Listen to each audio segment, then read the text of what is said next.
Airline 3 engine နဲ့ရတာ performance ကျန်းတဲ့ဆိုင်ငယ်ကိုပြပါဆိုလို့ရှင်တော့ဒီဆိုင်ငယ်ကိုပြပါလိမ့် Street Travel ဆိုင်ငယ်က2009ခုနှစ်မှာစထုတ်တာဖြစ်ပြီးတော့2016ခုနှစ်မှာထုတ်လုပ်မှုရလာခဲ့တာဖြစ်ပါတယ်။အဲနောက်ပိုင်း engine cc တိုးမြင့် upgrade တွေပြုလုပ်ပြီးတော့ Street Travel 775နေရာမှာ765ဆိုပြီးတော့ထုတ်လုပ်ခဲ့ပါတယ်။လက်ရှိချိန်ထိလည်းထုတ်လုပ်နေတော့မှာ Street Travel 765ဟာ engine စွမ်းအား Moto 2ပြိုင်ပွဲတွေကနေဆင်းသက်လာတဲ့အတွက်ယင်675ထက်မြင့်ကောင်းရေးဒါ HP ရောရုံးအား top ပါပုံမြင့်မားပါတယ်။ engine ကပိုကြီးလာပေမဲ့ဆိုင်ကယ်ရဲ့ကိုယ်တွေက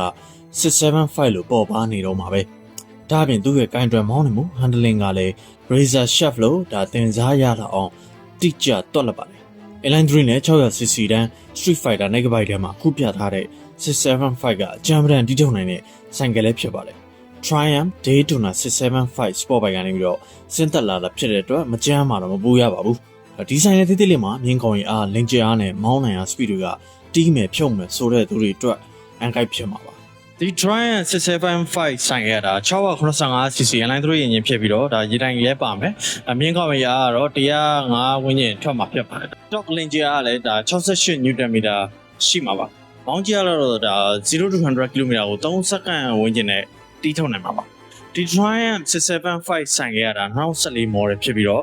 ရောင်းစည်းကတော့380ဝန်းကျင်မှာဒါကွန်မျိုးဝဲမော်တော်ဆိုင် showroom မှာရရှိနိုင်ပါတယ်ကွန်မျိုးဝဲမော်တော်ဆိုင် showroom လိပ်စာရန်ကုန်မှာသမုံရင်းမြို့နယ် supply မှတ်တိုင်နဲ့16မှတ်တိုင်ညာမှာရှိပြီးတော့မန္တလေးမြို့ချမ်းမြတ်တဲ့58လမ်း110ကြားမှာ showroom မှာရှိပါတယ်အသေးသေးသိချင်းစသမင်းမြင်တာရှိလို့ရှိရင်လည်း comment မှာပြည်တော်လင်းချပေးတာပါတယ်